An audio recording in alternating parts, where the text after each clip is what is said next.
Hello, you'll be pleased to know I've brought some characters along with me today. Are you ready? Everybody say hi to Billy.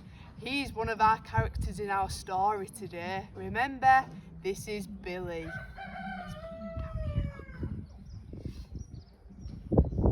And this is our monster. He's a key character in our book today. So we have Billy and the monster. Let's have a look what our story's called.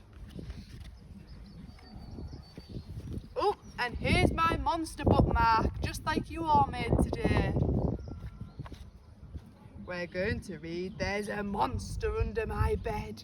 Are you ready?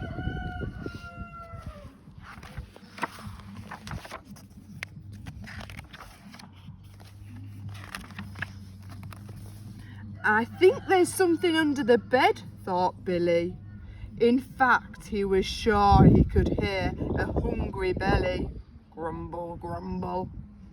Billy pulled his duvet tightly over his head, but the grumbling got even louder. Eventually, he decided to take a look.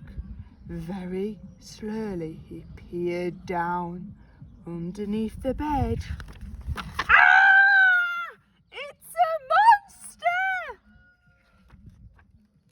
As quick as a flash, Billy raced out of his bedroom, down the stairs and hid in a cupboard. Shh! Billy listened as he heard footsteps coming towards the door. Thump! Thump! Thump! Thump! Please don't eat me, he cried, as the cupboard door opened. A big, red, friendly face stared at him in surprise. Eat you? Said the monster, sticking out his long, slimy tongue. I'm sure you taste horrible.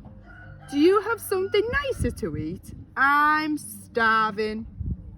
There are some cookies in the cookie jar, replied Billy. I suppose you can have one. As Billy carefully opened the jar of tasty cookies, the naughty monster found the fridge full of fresh food behind him.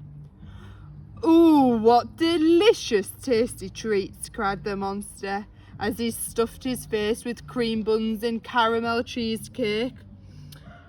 Food and drink flew all over the room as the monster feasted. What's going on in here? Said Billy's mum, standing in the doorway.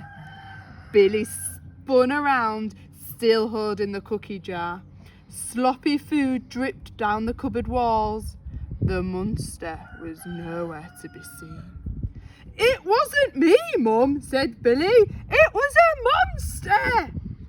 I see, said Mum, rolling her eyes. Well, perhaps you should take him upstairs while I sort out this mess. In the living room, the monster was jumping on the sofa. That was a great feast, he said, with a huge grin. Now let's have some fun. The monster leapt off the sofa and bounced all around the room, sending a neat pile of freshly clean clothes flying through the air and onto the floor. Oh no, cried Billy as the living room door swung open suddenly. Billy's mum stared around the room, looking quite shocked. What a mess, said Billy's mum. The monster had disappeared again. I want this room tidied up before breakfast. She rolled her eyes again and closed the door behind her. Billy was fed up. You keep getting me in trouble, he said crossly, as the monster crawled out from his hiding place. The monster looked around the room at all of the mess. Sorry, Billy, said the monster, feeling a little embarrassed. I just wanted to have some fun. What can I do to make it better? Why don't you help me tidy this room, asked Billy. It is in quite a mess. It'll be done in no time, said the monster, whizzing around the room at top speed.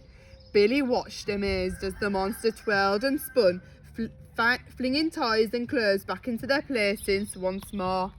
It's quite handy having a monster around after all, thought Billy to himself. When the room was tidy again, Billy sat down for breakfast. "Don't forget a plate for the monster," he said. Mum winked and dished up an extra helping, just in case. What a lovely story it is. Monster and Billy would love to see your dens and monster bookmarks. Get sending them.